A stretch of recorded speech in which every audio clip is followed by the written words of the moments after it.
वृद्धा को निर्मम हत्या कले दुर्बृत्त। मृत महिला हेले रेंज बेलेश्वरी पाटणा गाँव सौरी मल्लिक।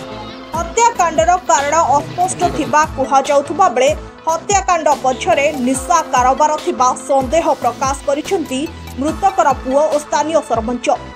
सूचना थाउ कि मृतक प्राय 63 वर्षर सौरी मल्लिक ट्रेन जोगे भुवनेश्वर को दैनिक जाई व्यवसाय करिथंती। गतकाली विलंबरे घर को फेरिथिबा बेले तांको सहित एभली घटना घटिछि बोली मृतकर पुओ राजकिशोर मल्लिक अभियोग करिथिबा बेले मां को हत्या करा जाइथिबा और हत्याकांड पछरे निशा कारोबार मुख्य कारण थिबा कहिथिबा बेले समान अभियोग दोहराइछंती स्थानीय सरपंच और समाजसेवी। खबर पाई घटनास्थल में पुरी एसपी प्रतीक सिंह अनुध्यान करने सहित संधानी कुकुर साइंटिफिक साहाय्य लिया जाइछि। अति शीघ्र अपराधी को धराजिबो बोली पुरी एसपी प्रतीक सिंह कहिथिबा बेले घटनास्थल में पुरी अतिरिक्त एसपी सचिन पटेल, पिपिली एसडीपीओ और डेलांग पुलिस पहुंची तदंत जारी रखिछि। डेलांग रतनपुर रे नाबालक को हत्या करने घटना मनुरु न लिभुनु वृद्धा को हत्या करने घटना पुलिस मुंड बिंधार कारण पलटिछि। Report Pipili news.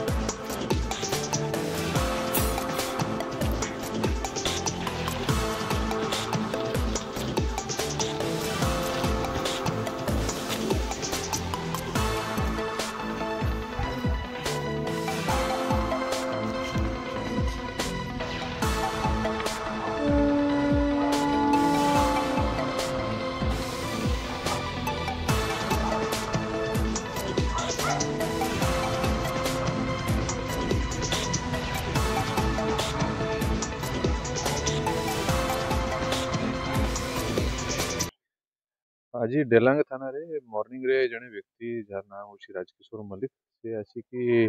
थाना रे खबर देथिले कि तांकर मां कि जने वृद्ध महिला तांकर 65 वयस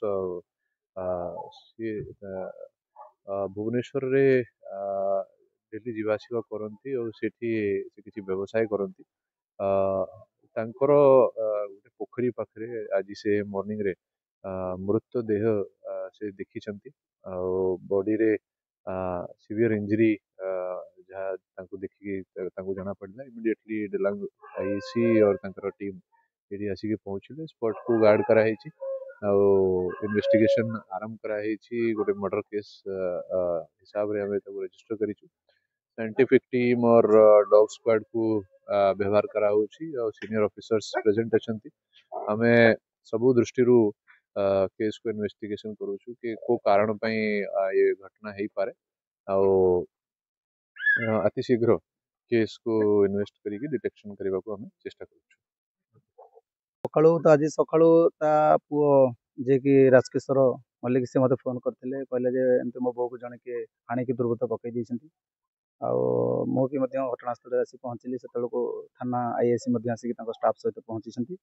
देखले तार पेट फेट चिराचिरी कर गोटे निर्मम भाव हत्या कर पानी भितर पड़ी तेणुकरी एसपी आसते समस्ते प्रशासनिक अधिकारी मैंने आसछंती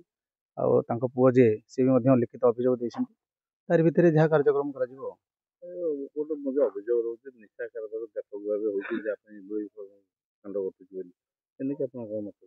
देखो निशा कारबार जब कहले तो मुझे आड़े पारि से सत्य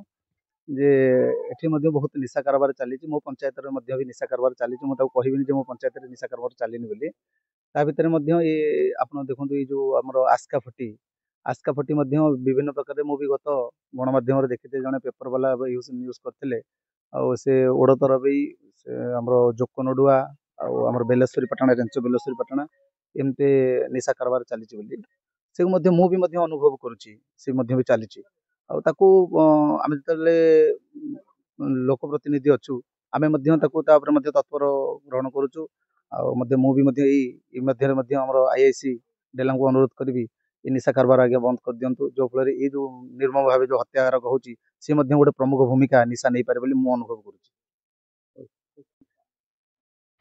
आपण मैंने एने टिके समय आगुरी देखुଥିଲେ हमर रेंज रो सरपंच हरिहर स्वाई जो मंतव्य दौथिले विगत किछि दिन मध्य ए जो नुआ सरकार आसिला परे अपराधी माने एठी बेधड़क होई जाइछन माने सक्रिय होई जाइछन निशा कारबार डेलांग पिपिली अंचल रे एते मात्रा रे व्यापक भाव रे होउची जा फल रे अपराधी माने कोनोसी घटना घटेबा को पछौ नांती आ धरे पुलिस रो उदासीनता रहउची पुलिस भी निष्क्रिय अपराधी सक्रिय एठी पुलिस निष्क्रिय कारण एठी जेहेतु आपण देखंतु डेलांग स्टेशन टा पाखरे तापरे एठी डेलांग थानाटा मात्र 500 मीटर हबनी एठी पुलिस रा पेट्रोलिंग काई गाँ गहली गोटे लोकारण्य जगह गाँ भितरटा एटा स्टेशन पाखटा जदि एभलिया जगार जड़े वयस्क महिला को हत्या करा जिवो ताहले एठी आमे कोन आ काह कहिबा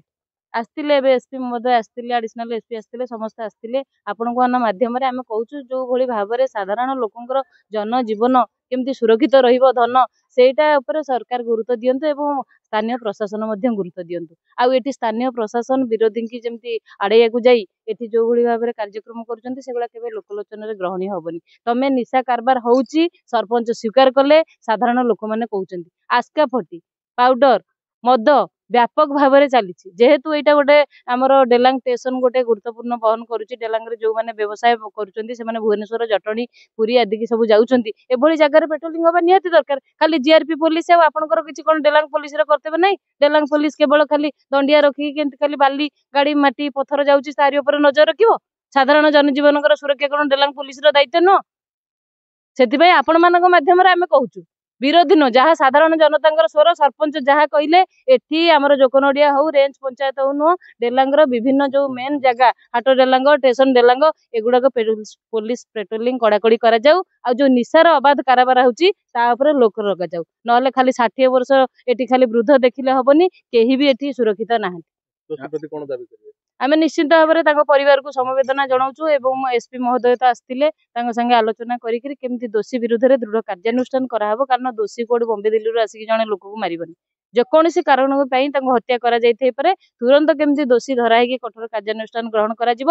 अपराधी का केमती भयभीत हेबे सेथिपई केमती सरकार दृष्टि देवे प्रशासन दृष्टि देव आम से दिगरे यथेष्ट यत्नवान भाई ना कौन आप घटना कौन केमती जानले जो बो को हत्या करा आप अभियोग कर घटना कौन बहुत सदारे जाए भुवनेश्वर पेपर पतर करे बाधा फाधा बिके सदारे डीएम आसती बड़ पिला आसती काली डीएम बड़ पिल फेल हो फेल पारादीप राउरकेला आई बुढ़ी 11:30 राउरकेला आई आइला बर्तमान देखला ये मदा फदा सब खाकि कर सब समते एक दुई मुझे सका आइला देखला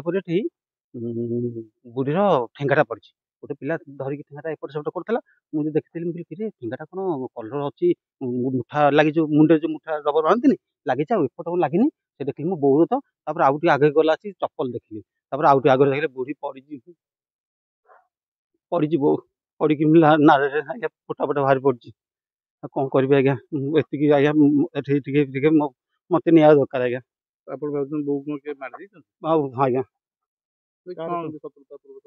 शत्रुता बुढ़ी कार ना आज्ञा ना आज्ञा कार मोर शत्रुता ना कौन हत्याकांड घटी अनुमान कर निशा कारबार मत लगू से सन्देह बो कौन कर बोन से बेपार पत्र करती पैसा नहीं हाँ बुढ़ी पारे टंका पैसा रहे